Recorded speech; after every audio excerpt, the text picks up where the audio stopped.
النهارده يا جدعان هنجرب مطعم يمني عامل منيو كامل عباره عن فراخ شوايه بس، فهو كده يا اما واثق قوي منها يا مجنون، لان اصلا الاكل اليمني معروف باللحمه والمندي. ايه الحوار ده؟ تعالوا نشوف. يعني هم كل اللي بيقدموه هو فراخ شوايه مع اختلاف بقى الرز والسلطات. يعني هم عندهم نوعين من الرز، يا بشاور يا بخاري يا الوجبه الميكس بقى شبه اللي معانا دي. بصي التتبيله بتاعتها مختلفه عن اي فراخ شوايه انا دقتها قبل كده. الفرخه حرفيا ما خدتش وقت ان انا امضغها، وده حاجه كده اسمها سحاوك. حط عليها كده.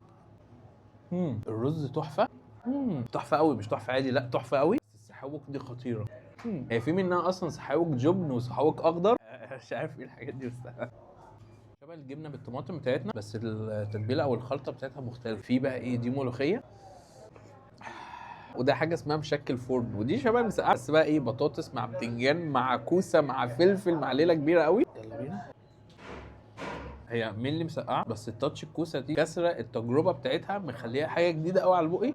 غير كده بقى فهم عندهم وجبه اسمها بيت الشوايه، عباره عن نص فرخه مع بطاطس وتوميه وحمص واتنين عيش، وكل ده ب 230 جنيه بس. اخر حاجه بقى نختم بقى التجربه دي هي العشار الفراخ الشوايه. الفراخ دي انا ادمنتها. بسم الله.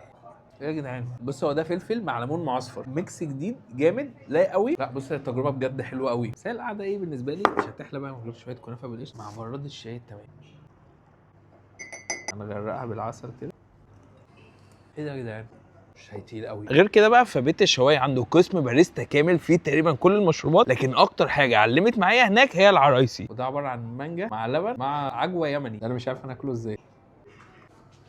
حلوه قوي قوي قوي قوي الميكس ده. العجوه اليمني دي خطيره. وعامه يعني بيت الشوايه اليمني ده عنده 3 فروع في فيصل والدقي، بس اجمد فرع بالنسبه لي اللي في مدينه نصر في 75 شارع ابو داوود الظاهري جنب بنك السي اي بي على طول.